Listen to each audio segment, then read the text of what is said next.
osuna yaaddu jalala mana keessa narraa mo'amuun si daran nanaasisa atuu bareeddu tana dammara caaltu hireen jaalalaaf katabamtee laftu oson si yaaduun tama'ee nama keessa eenyu beeti mukatti ifannisa fittis murteesse jarjaree firrasaanu hangaan si moohe jaalalaan sirraanu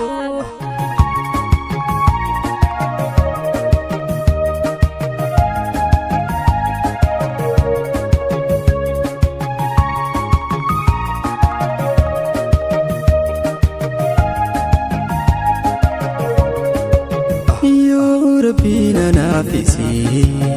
madda tokkorraan waraabi yaada bayi mirgarrafi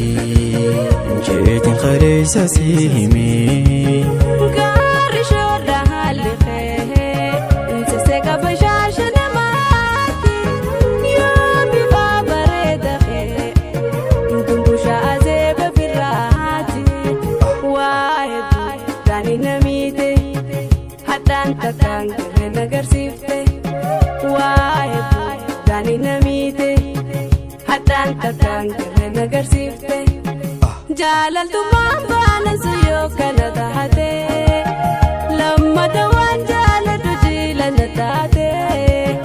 taa'ii lakkii jarjara dhiisii bareeddu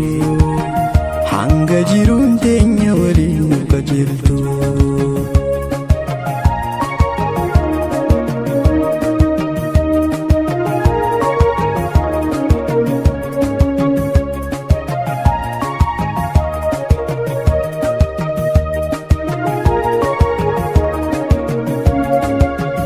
osuna yaaddu jalala mana keessa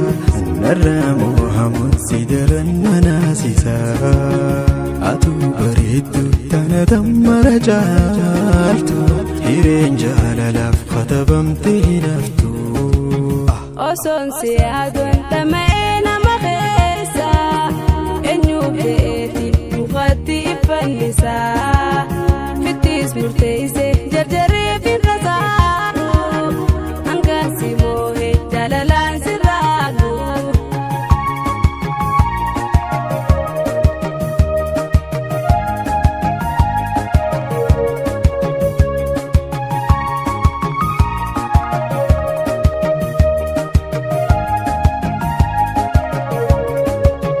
beeyta waan garaa kiyyaa akkaan jibbansa hin beeyne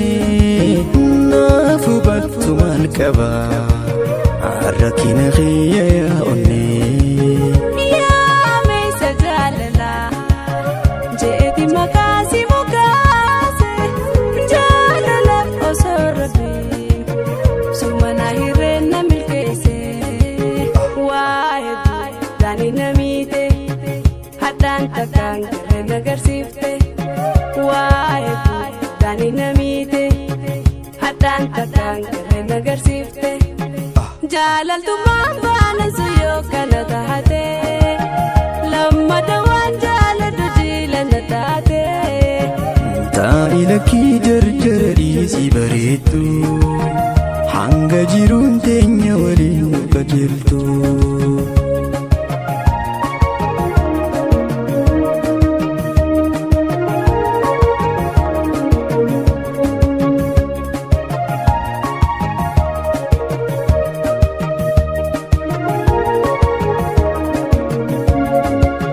arruma qofaan ijaan si argee nama booji'aa bareedinni kee bareeddar argee tahuun si shakkee goreen si baraatii eessa manna kee qashtii harargee tahuun si shakkee goreen si baraatii eessa manna kee Faram Production Studio.